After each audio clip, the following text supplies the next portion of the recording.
Boa tarde, sejam todos bem-vindos. Meu nome é Cláudia Fernandes, sou da área de marketing da SICA. Por favor, eu peço que vocês utilizem a caixa de bate-papo para sinalizar se vocês estão me ouvindo. Se vocês estão me vendo, é bem importante essas confirmações agora.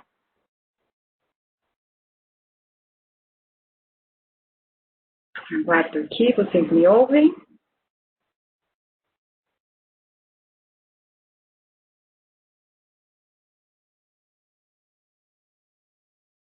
Obrigada, Cristiano, por confirmar. Boa tarde. É bem importante essas confirmações. Ok, muito obrigada. Então, sejam bem-vindos, oficialmente a mais um webinar Especialistas ao Vivo da SICA. A gente fica bastante orgulhoso aí de comemorar o 27º webinar hoje, então a gente tem feito desde abril. E só para dar uma introdução para vocês, com transmissões ao vivo de diversos conteúdos voltados para a área da engenharia civil, os webinários da SICA foram criados com o objetivo de ajudar os parceiros da marca a ampliarem seu conhecimento de forma rápida e prática. Queremos que os nossos clientes, parceiros, colaboradores e profissionais do mercado possam utilizar esse período para se atualizar com conteúdo educativo, mas também interativo. Então, agora eu vou apresentar aqui o tema, então hoje para falar sobre tecnologias para coberturas metálicas industriais, contaremos com a participação do engenheiro Flávio Correia, da Lambert, e do arquiteto Marcos Mello. Então, falando um pouquinho sobre os especialistas, o Flávio é engenheiro civil pela Escola de Engenharia da Universidade Mackenzie e também foi ex-professor de duas matérias, de estruturas metálicas e de madeiras e de estruturas metálicas e pontes da Escola de Engenharia da Universidade Mackenzie. Atualmente é diretor técnico da Projeto Alfa Engenharia de Estruturas. Boa tarde, engenheiro Flávio. Boa tarde, uma grande satisfação estar aqui com vocês, uma honra poder pegar esse finzinho de tarde e falar um pouquinho de uma das minhas paixões, que é estrutura metálica e coberturas.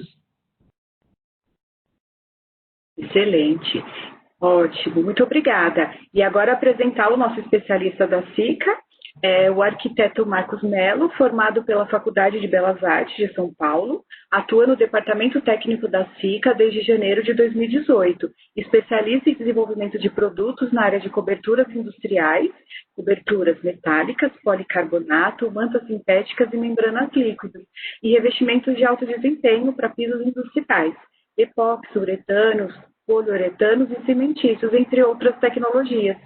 Professor especialista convidado do IDD, no curso de pós-graduação em Tecnologia da Impermeabilização.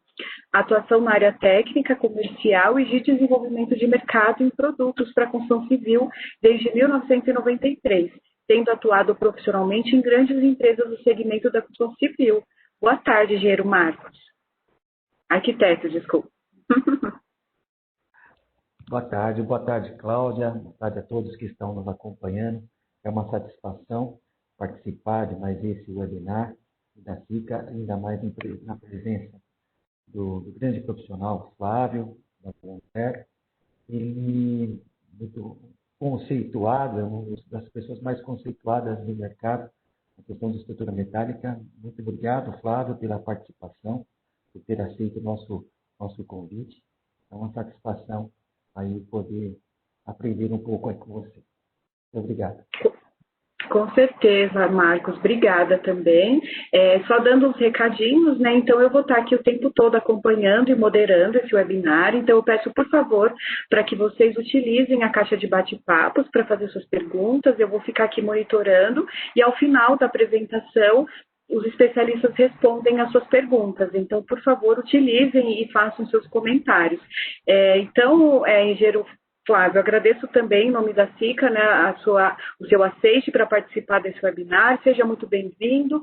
Fique à vontade, eu já alterei aqui a sua função para apresentador. Você pode compartilhar a sua tela e tenhamos todos um ótimo webinar. Então, já vou começar aqui compartilhando. É claro que novos tempos, novas necessidades, novas inovações, É, é o primeiro webinar que eu apresento nessa formatação, então até peço desculpas se for muito rápido ou muito devagar, mas a ideia aí é passar informações e curiosidades. Eu gosto sempre de, nas apresentações também, de permear um pouco de informações técnicas com curiosidades da nossa engenharia. Apesar do título falar de grandes coberturas industriais, eu vou fazer uma pequena adaptação e tocar em grandes coberturas, onde as coberturas industriais também fazem parte. E por que isso? Porque hoje é uma tendência mundial de se poder utilizar grandes coberturas com soluções bem específicas para obras também específicas. Então, na área de coberturas industriais, já se desenvolve no Brasil há um bom tempo. Na verdade, eu acho que começou com as coberturas do Carrefour lá nos idos dos anos de 90, estruturas padronizadas, onde, através de uma demanda do Carrefour, os gerenciadores na época, CIS, Cabeça Sastre e a Tecno, eles desenvolveram sistemas que hoje são largamente utilizados aqui no Brasil por vários fabricantes. Só que são sistemas que eles visam soluções modulares que se adaptam perfeitamente a supermercados, centros de distribuições, grandes galpões de serviço, shopping centers, né?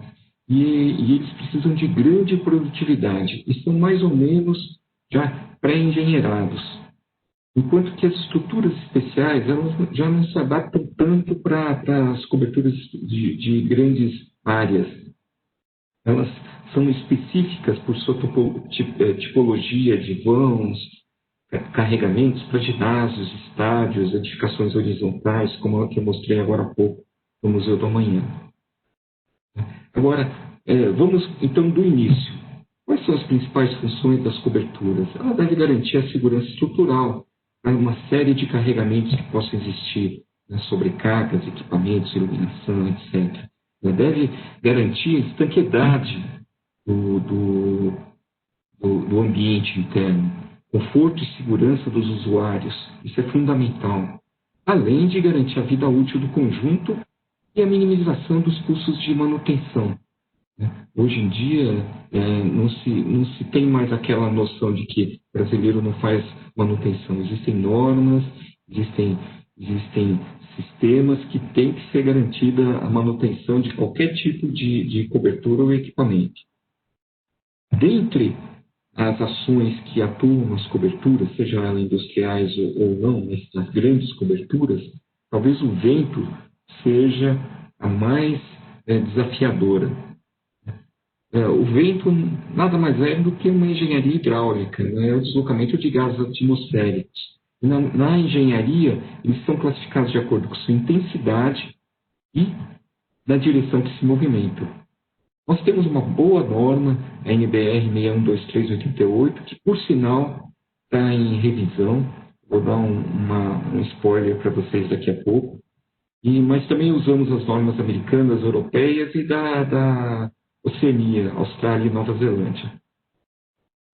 Como eu falei, a nova norma NBR 6123 está em revisão e já está circulando no meio técnico os textos para consulta, os textos para comentários. E o que ela vai apresentar de novo? Seriam esses itens 10 e 11, vibrações por desprendimento de vórtices e ação de vento em pontos. Inclusive, lembrando que a norma de pontos de aço foi homologada agora no primeiro semestre, então já está em uso. Mas ela, de maneira geral, ela vai ser totalmente revisada. Um dos pontos mais críticos da atual norma e que está sendo estudado é com relação às isopletas. Porque essa norma foi desenvolvida, a atual NBR 6123, com medições da década de 70, onde nós tínhamos não tínhamos tantos pontos de medição assim. Hoje são muito mais pontos. Então, a riqueza de dados é muito maior. Porém, para se chegar num diagrama de isopletas de velocidades médias, é muito complexo, porque nós temos que ter padronização de medidas. Então, aqui do lado esquerdo é hoje a atual isopleta de vento do Brasil, e aqui um trabalho muito interessante feito pelo engenheiro Matthew Rivales, da Wintec, da Austrália, que veio no Brasil desenvolver a tese de doutorado dele, analisando o vento no Brasil. Então, vocês podem reparar aqui que teria, pela sugestão do Matthew, haveria uma série de modificações em termos de velocidade de vento. Isso tem que ser visto com muito cuidado, porque nós não podemos nem trazer ventos elevadíssimos que inviabilizariam ou encareceriam as obras, e também nem deixar ventos muito, situações de vento, isopletas muito baixas, que também poderiam gerar insuficiência de segurança. E a nova norma, inclusive, vai tratar de um assunto que até hoje está no limbo, né, que seriam as tormentas, os tornados e as microexplosões.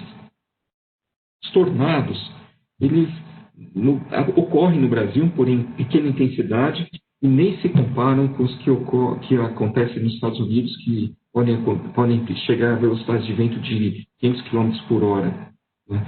E eles criam um rastro de destruição. E muito difícil até de avaliar. Mas as microexplosões já são bem mais frequentes aqui no Brasil. O que seria uma microexplosão? É um vento de grande intensidade vindo de cima para baixo, e quando ele encontra o solo, ele abre um turbilhonamento em forma de espiral para todos os lados.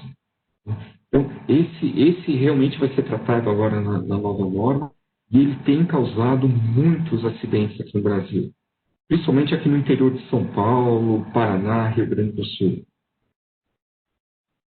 Aqui, só para vocês terem uma noção, esse é um ensaio em túnel de vento no estádio do Castelão, feito no IPT aqui em São Paulo. É só uma demonstração. Então, onde você pode verificar que com a ação dos ventos, numa cobertura ou numa superfície qualquer, há um desprendimento de vórtices elevadíssimos. Então, isso que o túnel de vento no laboratório ele testa, justamente quais são esses coeficientes aerodinâmicos que nós temos que considerar no cálculo estrutural. E, falando do nosso vento, agora vamos entrar nas estruturas padronizadas que são largamente utilizadas na área industrial. Né? E o que são as estruturas padronizadas? Elas têm padronização de medidas, bitolas, perfis, e elas são adaptadas para cada fabricante. Cada fabricante desenvolve o seu maquinário, sua mão de obra, o seu sistema de montagem próprio para aquele tipo de estrutura. Aqui eu trouxe algumas publicações bem interessantes para quem quer se iniciar no desenvolvimento de estruturas padronizadas, que em 2 sites do CBCA, né, que tem uma série de manuais, mas eu chamo a atenção desses trevistas tipo Steel Joist.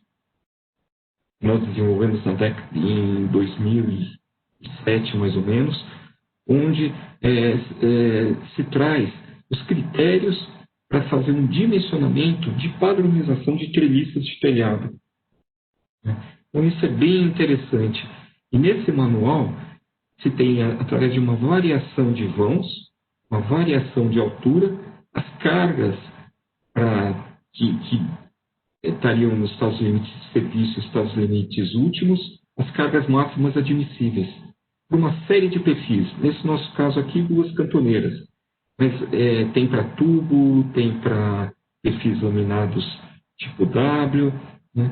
Então, é isso que os fabricantes fazem. Eles desenvolvem tabelas, variação de altura, variação de vão e variação de carga, e quando entra um estudo de um grande centro de distribuição, ele já tem exatamente ali, olha, eu vou trabalhar com módulo de 24 metros, uma treliça de 1 metro. Então, eu consigo suportar 2,73 kN por metro. Ou, se tiver um equipamento maior, vai para uma treliça de 1,10 m. Com isso, ele agiliza bastante o processo de fabricação dele. Um outro manual também que é bem interessante, que esse já é da linha da Gerdau, né, são galpões em pórticos com perfis estruturais iluminados. Nesse estudo, nós desenvolvemos aqui também uma série de vãos, uma série de alturas do galpão e uma série de distâncias entre pórticos. Então, as treliças poderiam ir entre os pórticos, né, e esses seriam os pórticos de alma cheia, com essa configuração. Pode ser de um vão ou de múltiplos vãos. Nesse estudo que foi desenvolvido para Gerdau, nós agrupamos alguns estágios de ações, onde, através da região onde está inserido a estrutura, com a sua inerente velocidade de vento das isopletas, nós conseguimos agrupar em grupos de acordo com o espaçamento entre os pórticos. Exemplificando, numa região onde o vento é de 40 metros por segundo, um pórtico de 9 metros de distância entre eles equivale ao mesmo dimensionamento de um outro pórtico, uma outra construção, numa região onde o vento é de 35 metros por segundo, nós podemos trabalhar com 12 metros. Então, é claro que trabalhar com 12 metros de distância entre pórticos, nós vamos ter menos pórticos e a estrutura vai ficar mais econômica. Então, através desse agrupamento aqui, é possível entrar em tabelas. Nessas tabelas, tirar os perfis na posição 1, 2, 3 e 4, né, e reações das bases, etc. Então, isso é padronização. É você padronizar não só as treliças de cobertura, como os pórticos, e tirar já todos os elementos principais do dimensionamento. É claro que isso é para um pré-dimensionamento, mas esse pré-dimensionamento facilita o orçamento e depois facilita o desenvolvimento do projeto. Mas se nós estamos falando de grandes coberturas, está intimamente ligado ao desenvolvimento tecnológico. E aqui vai uma primeira curiosidade. Eu acho que poucas pessoas sabem disso. Esse diagrama, essa figura aqui da esquerda, foi o concurso que foi desenvolvido em 1947 para a construção do Maracanã. Então, e é um projeto do Oscar Niemeyer. Ele tinha um arco com 380 metros de comprimento. E esse arco atirantava uma cobertura de concreto. Claro que na época não existia tecnologia suficiente para fazer essa obra. Então ele tirou o segundo lugar e foi construído o Maracanã, que nós conhecemos, hoje já teve modificação. Só que o fato interessante é que o estádio de Wembley, que foi projetado pelo Norman Foster na década de 2000, né, ele usou o mesmo conceito do Niemeyer. Inclusive, Foster pediu autorização do Niemeyer para poder usar o conceito estrutural, já com a possibilidade de usar a tecnologia atual. Isso foi muito bacana.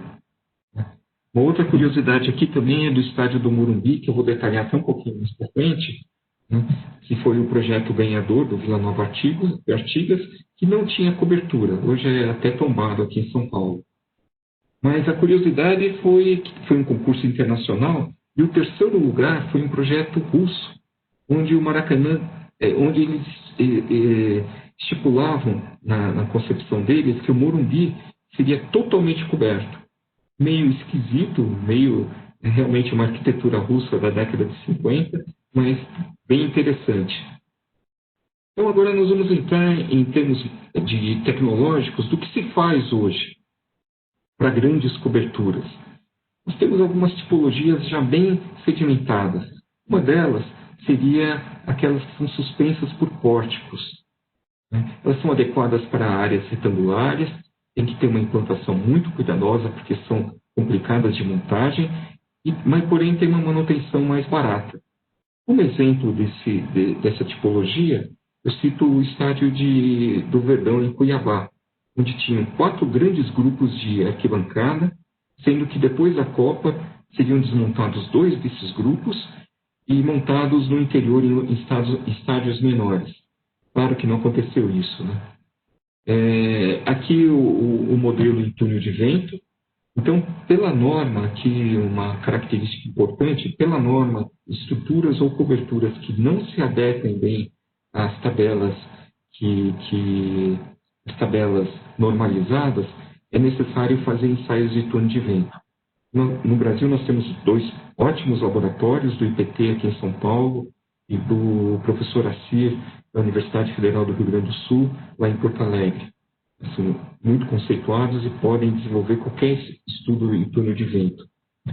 E aqui o sistema estrutural dessas coberturas, né, onde nós temos pórticos de sustentação em aço, com medidas de 8 metros por 4 de largura, e foi utilizado uma treliça espacial. Por que a treliça espacial? Para garantir a rigidez horizontal.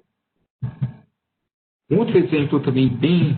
só voltando aqui, os pórticos de Cuiabá tinham 144 metros os principais e 104 os secundários atrás dos gols. Então, um outro exemplo também bem interessante é do Engenhão, feito em 2007, com 2 arcos com 221 metros de comprimento e 2 arcos atrás dos gols com 163 metros de comprimento. E toda a cobertura em forma de anel é pendurada nesses arcos. Os tubos dos arcos têm 2 metros de espessura, né, com 2 metros de diâmetro, com espessuras variando de 19 a 25 milímetros. A montagem é feita separadamente, ou seja, os módulos de cobertura são levados até a posição original, escorados, e depois eles são costurados enquanto se faz o arco por cima. E no último momento se conecta a grelha de cobertura com os arcos. Um outro tipo também muito utilizado são das coberturas em balanço, atirantadas ou não. Essas coberturas têm por característica permitir uma visão total do campo, porém, como elas trabalham em binário de equilíbrio, binário inferior trabalhando a tração, a compressão ou a tração e o da frente, né? Então elas geram alturas construtivas elevadas. Um exemplo desse é a Arena Eurobike, em Ribeirão Preto, do Botafogo Futebol Clube, onde foi feita uma cobertura arqueada, onde o binário de resistência é feito no prédio, então nesses 2 apoios do prédio, e ela tem essa configuração arqueada, que Ribeirão é uma cidade muito quente, e pela incidência do sol no final da tarde, as pessoas que estavam nessa arquibancada aqui não conseguiriam ver o campo. Então, se conseguiu, através dessa configuração, se adaptar exatamente na visão total do campo. Aqui uma foto durante a montagem, né? E aqui o apoio no prédio. Um outro exemplo dessas coberturas bibalanceadas é o Maria Lenk, no Rio de Janeiro, onde nós temos um tirante para melhorar a rigidez do telhado, e o binário é resistido por um mastro em aço e a estrutura do prédio em concreto. Aqui a modulação da estrutura, também funcionando como se fosse uma grande rigidez horizontal. Um outro exemplo é aqui o Autódromo de Interlagos, em São Paulo, modelo de cálculo, e a estrutura, e os joists, aqueles que eu mostrei anteriormente naquele manual, justamente é para fazer estruturas desse tipo, treliças leves. Então, através do vão e do espaçamento, é possível se determinar as cargas resistentes e fazer o dimensionamento. Aqui em Interlagos, é uma estrutura super simples. São tesouras formando pórticos principais e secundárias.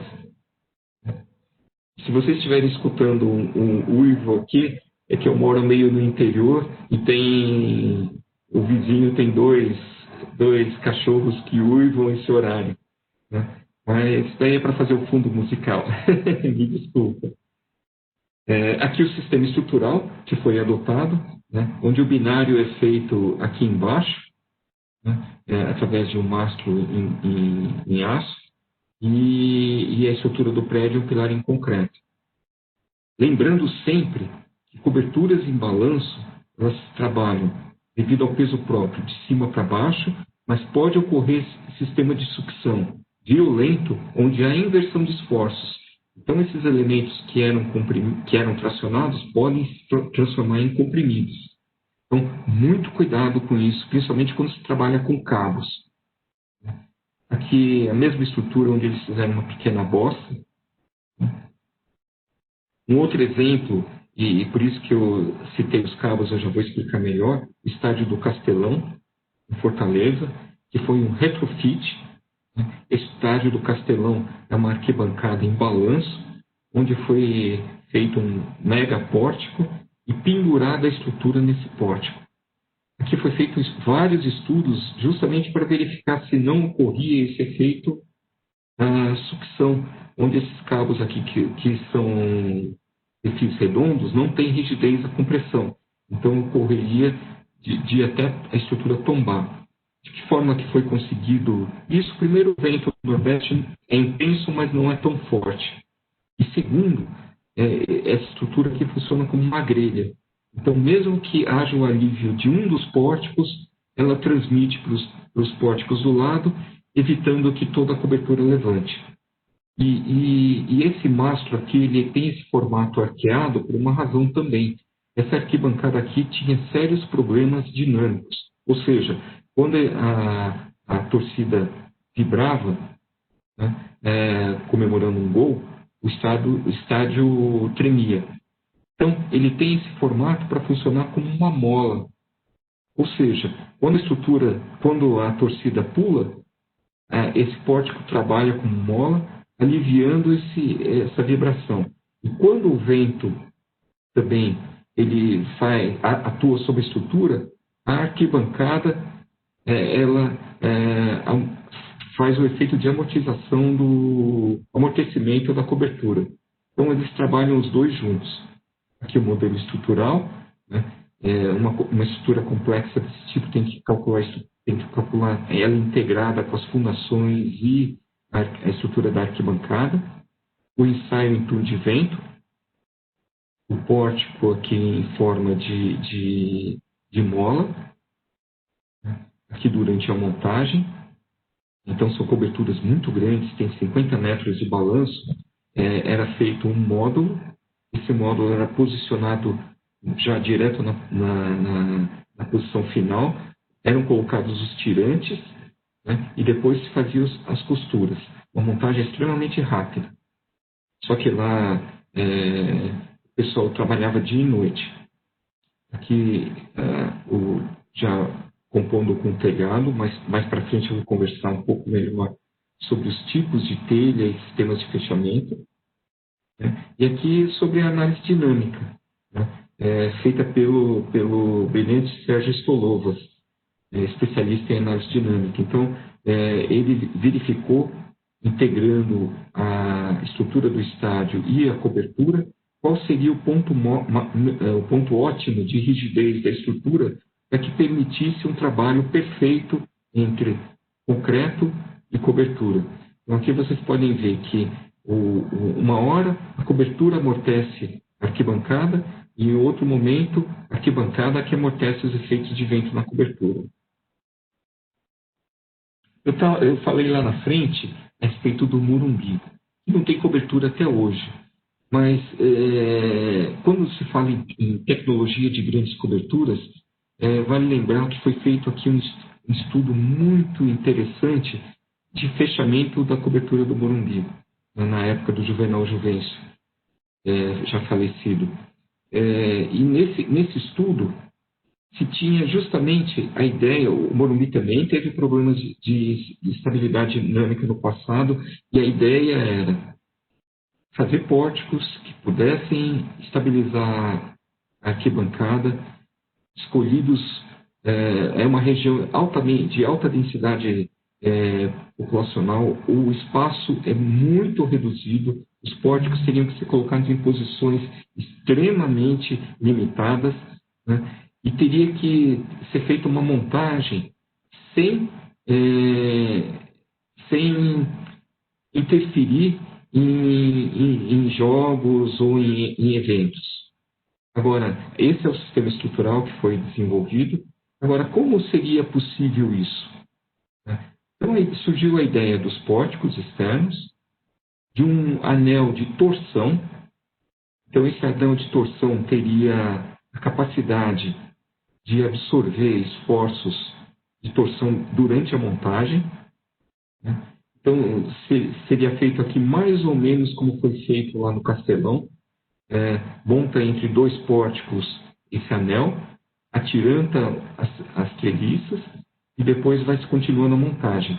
Aqui um ensaio em turno de vento. Vocês podem ver que o estudo foi bem adiantado, foi bem para frente.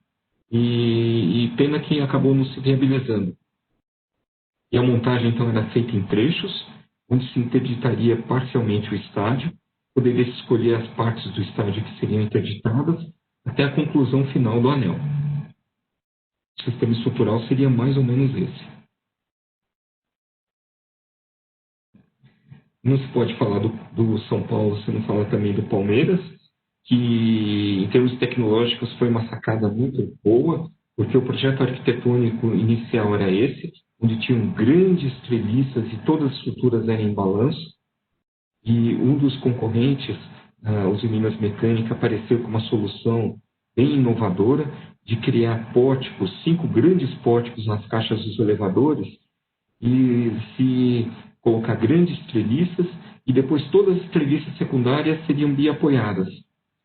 Então, essa era a solução inicial, um grande balanço, que a estrutura ia ficar muito pesada, e essa foi a estrutura final adotada. Os pórticos ancorados nas caixas dos elevadores de concreto, grandes treliças, e todas as treliças secundárias e as terças biapoiadas. Então, ficou uma estrutura super leve e bem mais fácil de montar. Aqui é a configuração dele hoje, né? E um estádio bem racionalizado na sua construção. E nós não podemos deixar de falar sobre as tensoestruturas, que são muito utilizadas no exterior pelos estádios. Nós tivemos aqui no Brasil alguns exemplos bem marcantes, né? As tensoestruturas começaram o seu grande desenvolvimento na década de 70. Aqui nós temos o Estádio Olímpico de Munique, talvez tenha sido a primeira grande tensoestrutura, onde as membranas, em um trabalho conjunto com elementos rígidos, tubos e cabos tensionados, eles desenvolvem sistemas estruturais com configurações das mais variadas possíveis.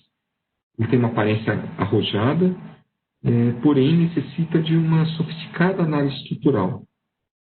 E manutenções também são bem caras. Para estádios, ele é muito utilizado aqui na África do Sul. E nós não podemos deixar de mencionar que aqui no Brasil, para a Copa do Mundo, também foram usados. Os casos mais marcantes aqui no Brasil foi o Maracanã e o Estádio de Brasília. Salvador também usou esse sistema de cabos e membranas, né? Mas eu vou me ater mais, eu tive alguma participação aqui no Estádio de Brasília. Na verdade, é um grande disco, ele tem 264 metros no diâmetro interno e mais um anel de compressão de 22 metros em concreto armado. Então, que seria esse aqui, de 22 metros em concreto armado. Todo apoiado numa nuvem de pilares ao longo de todo o estádio. Então, nós temos aqui um anel de compressão e um anel de tração. Então, se chega no centro, essa estrutura é montada toda rebaixada, apoiada na arquibancada, e se vai no anel de tração tensionando. Conforme você vai tensionando, como um aro de bicicleta, ela vai subindo. Então, ela faz o equilíbrio com esse anel de compressão externo. Vai tensionando, tensionando, tensionando, até o ponto em que ela chega na altura final. Chegando na altura final, encontra o equilíbrio, se trava todos os elementos e pronto, a terminada a cobertura. E as membranas ficam também tensionadas aqui. No estádio de Manaus também se usou membrana, mas lá não é uma tensa estrutura. O estádio de Manaus é uma estrutura com perfis pesadíssimos, em aço, soldados, e as membranas elas só recobrem a estrutura. Aqui foi fabricado pela Intap, aqui de São Paulo. E falando agora um pouquinho sobre telhas propriamente dito, fechamentos, nós temos também alguns tipos que podem ser mencionados.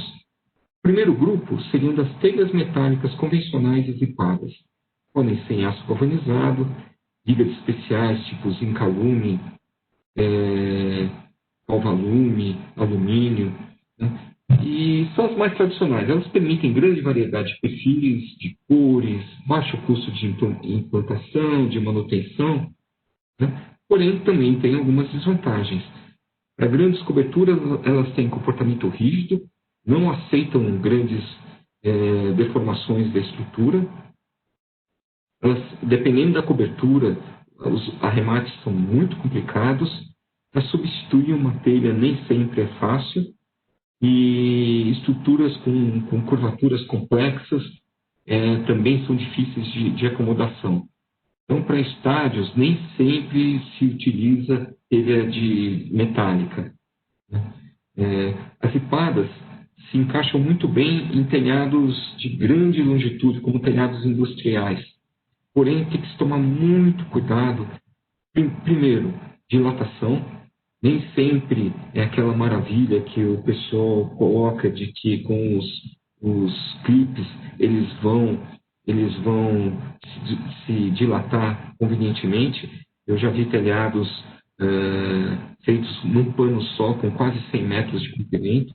Então tem que tomar muito cuidado, porque esses telhados estão sujeitos a um efeito chamado de empossamento progressivo, que nada mais é do que a estrutura tem baixíssima declividade e com chuvas de grande intensidade pode ter pequenos acúmulos de água que causam deslocamento da estrutura inferior. Esse deslocamento, como a telha está ligada nele, ela vai se deslocar também. Ela se deslocando, vai acumular mais água. Acumulando mais água, ela vai se deslocar mais ainda para baixo. E vai acumular mais água no sistema progressivo. E já vi casos de levar ao colapso, né?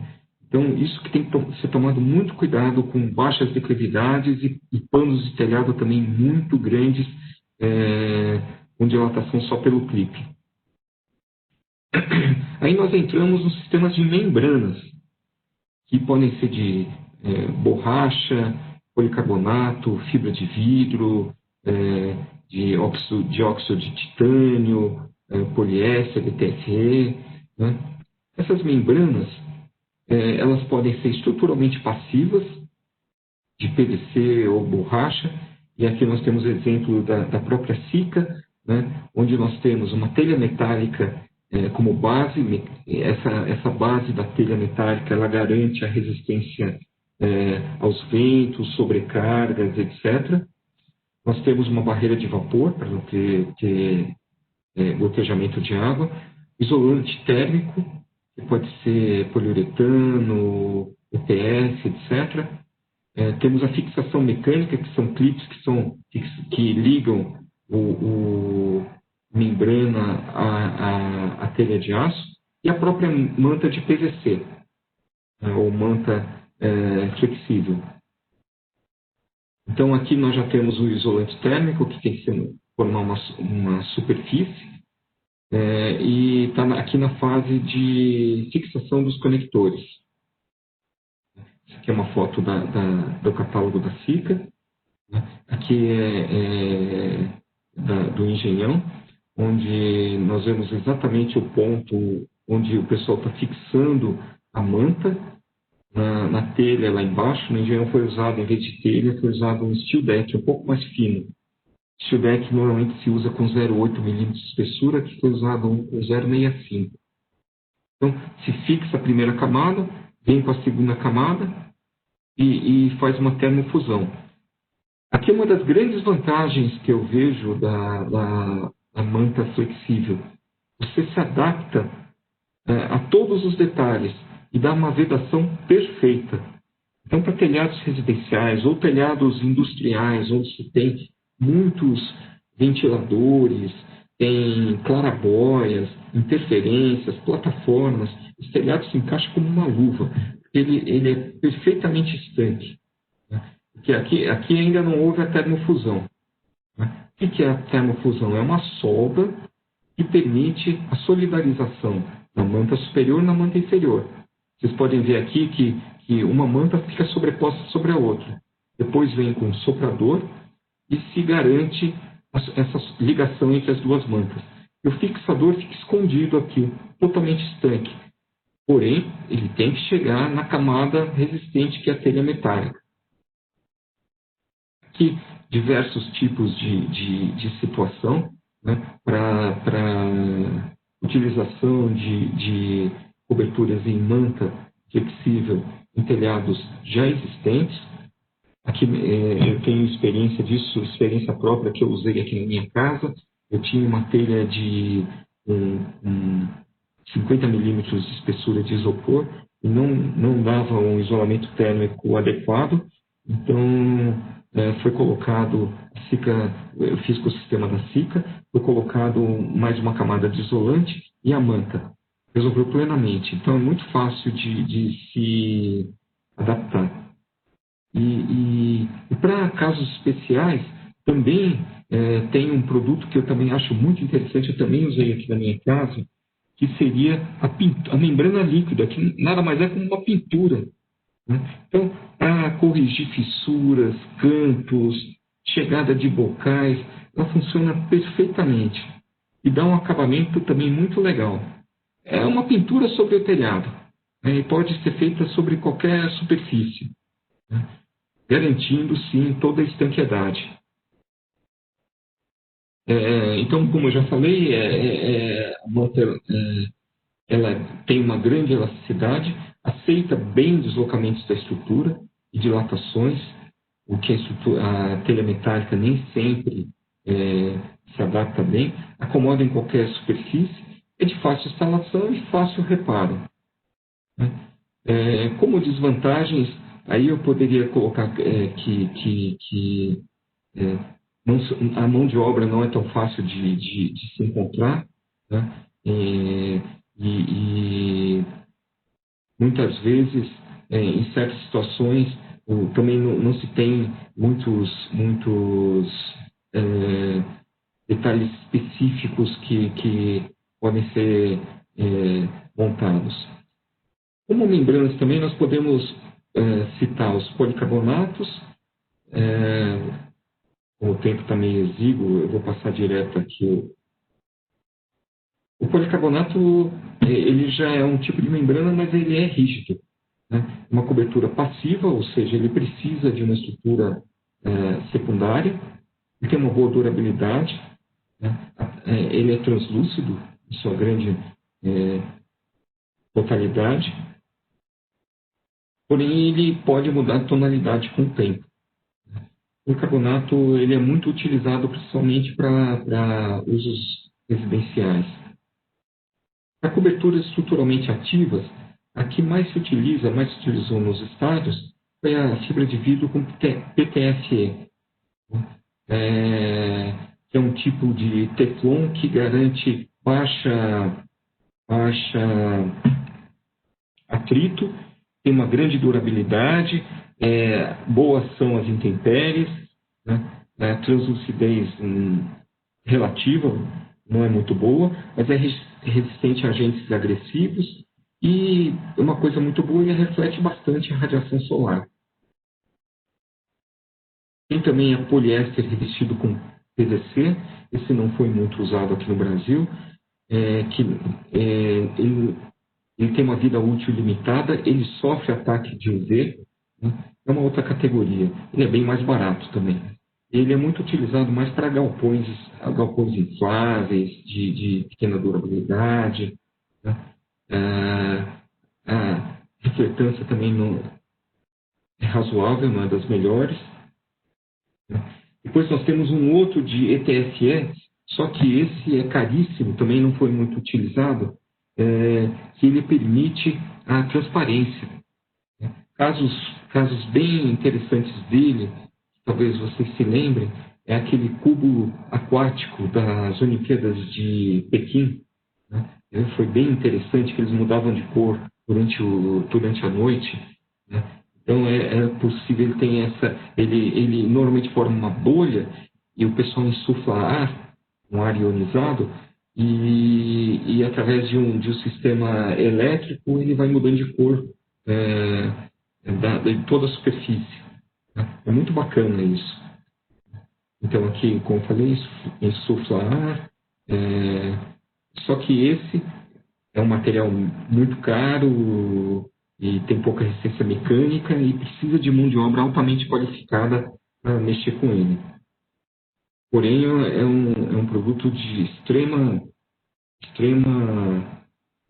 qualidade.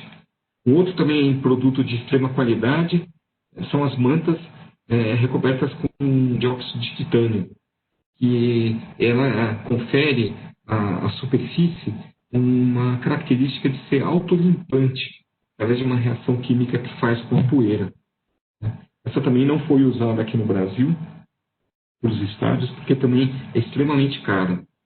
É um produto especial, mas vale a pena a lembrança aí. Um também que também se usa bastante, né, fibra de vidro revestido com as mesmas lâminas de PTFE. PTFE é muito utilizado, ele garante grande durabilidade e resiste bem às intempéries. O que muda só é a malha interior dele, que pode ser mais resistente ou menos resistente para membranas estruturalmente ativas.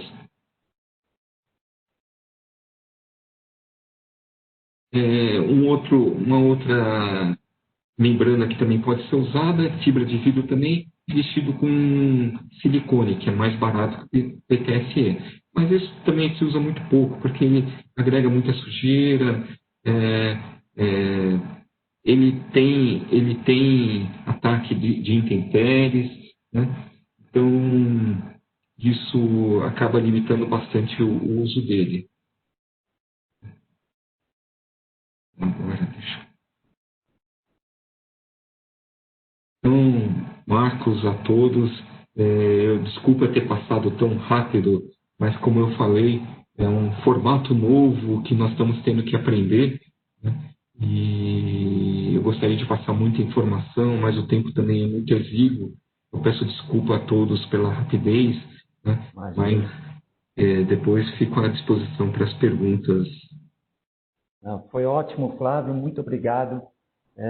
Nos trouxe bastante informação, bastante da sua experiência, do seu expertise no mercado, tão bem conceituado, bem reconhecido. Ótimos exemplos que você deu, ótimas informações. Eu gostaria apenas brevemente de falar sobre os produtos que a SICA tem, né, para as áreas de coberturas metálicas, né, e industriais, principalmente, né, Flávio? Hoje as construtoras buscam espaços horizontais gigantescos, né, esses galpões de logística, onde você mesmo citou a baixíssima declividade, né, que se a gente for ver pelo tamanho do pano, é um pano gigante. Cada centímetro economizado na declividade significa também economia na própria estrutura, né? Se você quiser ter algum comentário com relação a isso também. E uma das tecnologias que nós temos para esse tipo de galpão, ou para esse tipo de estrutura, né? Dessas mega estruturas, panos d'água gigante são as mantas de PVC, né, que têm uma expectativa de vida muito longa, né, de 25 anos. Como você mesmo falou, a questão da baixa manutenção torna o produto muito atrativo e, além da baixa manutenção, a expectativa de vida de um produto que é muito longo, né? Além de outras particularidades da manta de PVC, quando falamos de autoextinguível, um produto que não propaga chama, por exemplo, naquelas tão perigosas épocas do ano quando se tem muito balões, né? Então, o PVC acaba sendo uma ótima solução para esse tipo de galpões. E você mesmo, muito obrigado, citou também a possibilidade do produto ser arrematado em interferências. O sistema de remate para uma membrana sintética é muito eficiente, né, comparado aos sistemas metálicos convencionais. Realmente, esses arremates são bem feitos e dão um estanque, né? As membranas, por si só, elas não podem ser fixadas numa superfície irregular, um trapézio, por exemplo, numa superfície trapezoidal. Então, ela precisa que a base seja plana, seja reta e que não seja pesada, para que não sobrecarregue, evidente, essa estrutura. Aí, então, nós utilizamos o painel, né, esses painéis ISO, que chamam, painéis ISO, XPS, EPS, PIF, né, que são super leves, muito leves, porém rígidos, que permite pessoas transitarem sobre ele. Nós tivemos uma obra recentemente, ainda está ocorrendo, numa fábrica de calçados no Rio Grande do Sul, onde foi um retrofit. Havia uma cobertura metálica existente, com alguns dos seus problemas de dilatação, acontecem problemas nas fixações, começam a vazar, pontos diversos nesse sentido. Então, foi feito o quê? Uma impermeabilização, na colocação de uma manta de PVC sobre aquela cobertura metálica existente, né, com a vantagem de não ter que descobrir aquele telhado, né? A fábrica trabalhava naturalmente lá embaixo e a turma trabalhava naturalmente em cima da cobertura, fazendo a fixação desse sistema mesmo que você nos mostrou, bem nos explicou, meu Flávio, das mantas, né? Todas as fixações delas utilizam a base metálica, o steel deck, né? A base metálica como ancoragem, né? Então, essa base metálica, nós consideramos que tem que ter uma espessura, né? Às vezes, existem telhados de 0,43, a gente sabe aqui no Brasil que essas chapas são muito finas. Nesse caso, a gente pede outra tecnologia de fixação, né? Para que porque esta base, ela serve como, essa telha, desculpe, serve como base para um sistema todo. E aí entra a questão do vento, né, Flávio? A questão do vento, se você não tem uma base suficientemente forte para suportar as membranas elas são super leves.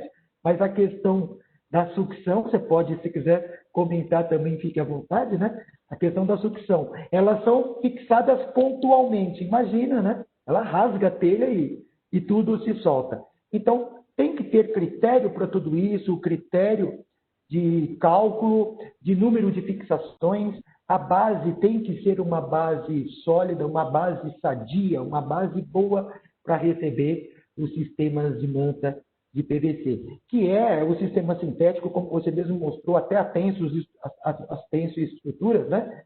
Mas nos galpões industriais, a tecnologia de membrana sintética é a que é mais utilizada. Nos Estados Unidos mesmo, quando nós estamos chegando aí no aeroporto, né? No aeroporto tem muitos galpões em volta, né? De logística.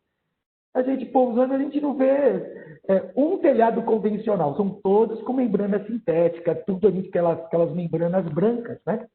Além de todo esse benefício que o próprio sistema traz de grande expectativa de vida, longa durabilidade, materiais que não propagam chama, eles, como você mesmo citou, são brancos, são claros, né? Refletem a luz solar, diminuem a temperatura interna desse galpão, né? Então, São essas as observações. Eu gostaria até de citar também uma ferramenta que a SICA está trazendo aqui para o Brasil, que nós vamos agora passar a utilizar. É uma ferramenta chamada ESCR, que nos auxilia o especificador a escolher um sistema de impermeabilização com mantas sintéticas, com mantas de PVC, que traz uma economia aquele galpão, aquela unidade, economia em energia elétrica. Então, a gente comprova por números, conforme a localização geográfica e o material que está sendo utilizado, o quanto trará de economia de energia elétrica, principalmente nas questões de condicionamento de ar, né, interno. Os supermercados utilizam isso,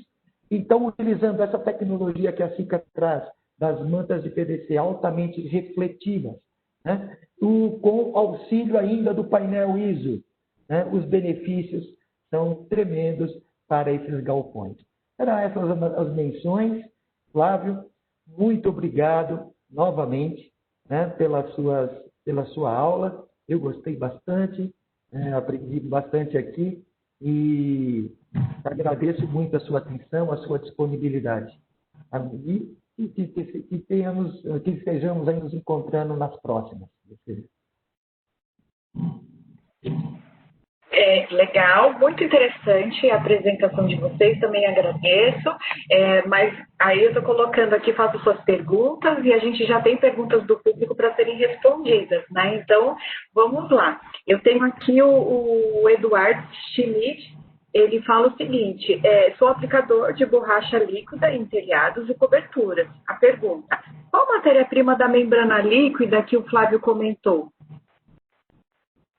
Posso responder? Eduardo, muito obrigado pela pergunta. Eu não citei nem as membranas líquidas. Aqui é uma questão até do tempo, falei da tecnologia mais dos galpões, mas na SICA tem uma linha de membranas líquidas, onde nós também aplicamos em coberturas metálicas, fazemos recuperação e renovação de telhados metálicos, trapezoidais ou de telhas em vara. E nós temos duas linhas, Eduardo, são duas linhas de produtos de membranas líquidas. Nós temos uma chamada SICAFIL Reflex Pro, que é uma membrana híbrida de poliuretano com acrílico, e ela tem um alto poder de refletividade. Ela é um branco que tem uma característica assim, ela não perde essa tonalidade, esse branco, durante muitos anos, e com a chuva ela se vai limpando também, então ela não vai ficando com aquela sujeira impregnada. É o Reflex Pro, além de ser altamente elástica. E além desse produto Reflex Pro, nós temos também uma linha técnica, que é uma membrana líquida, 100% poliuretano, e tem uma expectativa de vida longa também, em torno de 15 anos. O Reflex Pro em torno de uns 10 a 15 anos também.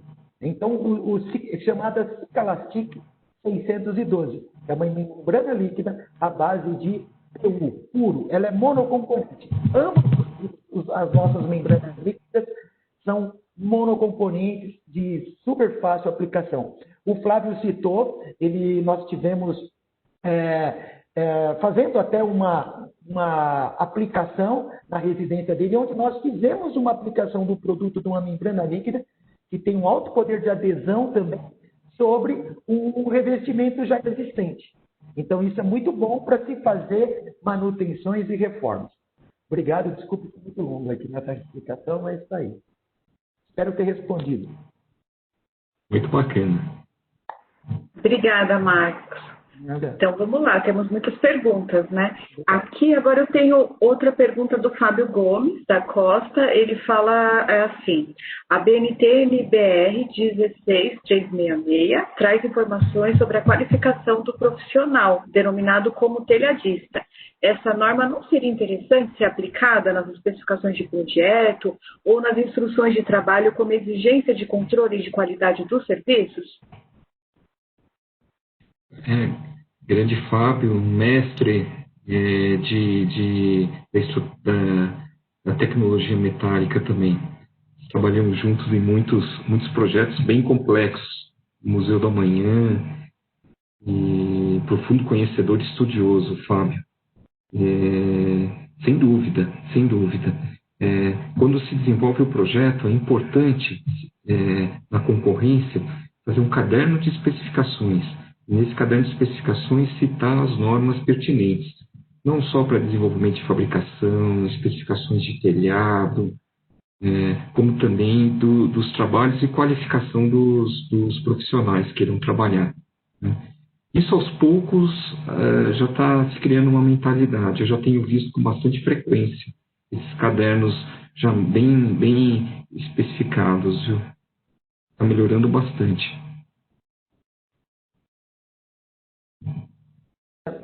Eu gostaria de complementar também e agradecer a pergunta. Obrigado também, Flávio, pela explicação. Muito importante, eu acho que é importante.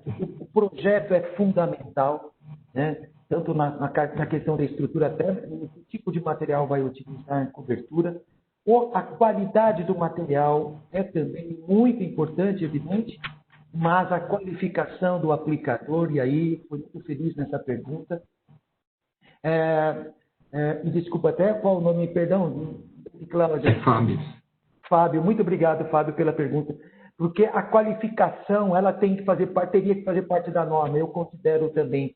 Porque você qualifica, não adianta você ter um ótimo material se a mão de obra não foi adequada, né? E às vezes você tem até uma boa mão de obra, mas o material não foi adequado, ou o projeto, ou seja, projeto, material e mão de obra tem que estar dentro da norma, tem que haver um controle para caminharem juntos, com qualidade, aí sim a obra estará 100% executada dentro, né, de todos os requisitos.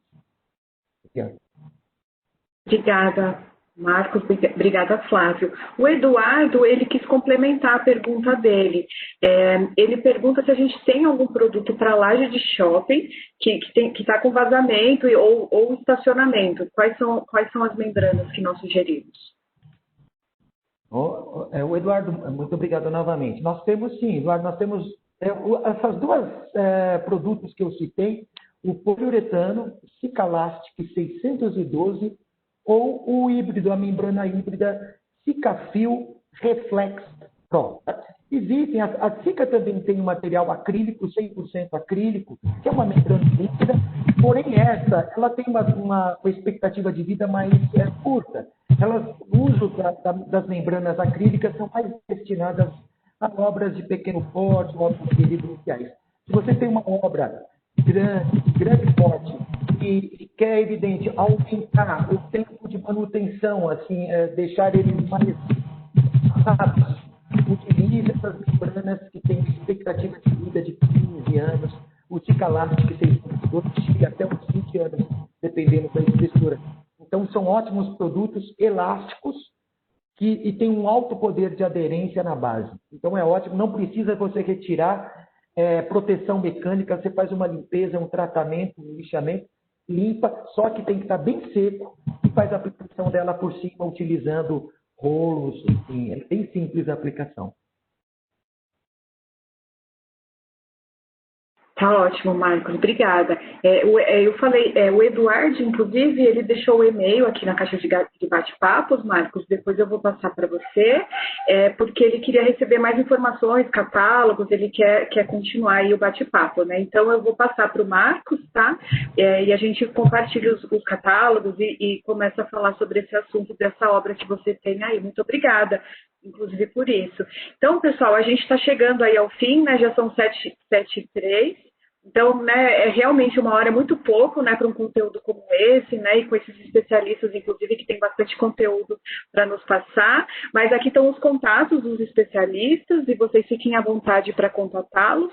E a gente vai encerrando aqui mais um webinar. Então, só para a gente encerrar, a gente fala que esses webinários têm uma agenda focada em tendências, inovação e sustentabilidade, né? Nessa rede, os especialistas, educadores, projetistas e consultores são convidados para conversar diretamente com os agentes do setor da construção civil, para promover um ambiente de reflexão, bate-papo e esclarecimento de dúvidas. Obrigada mais uma vez, engenheiro Flávio, obrigada, arquiteto Marcos, obrigado a todos que participaram desse webinar.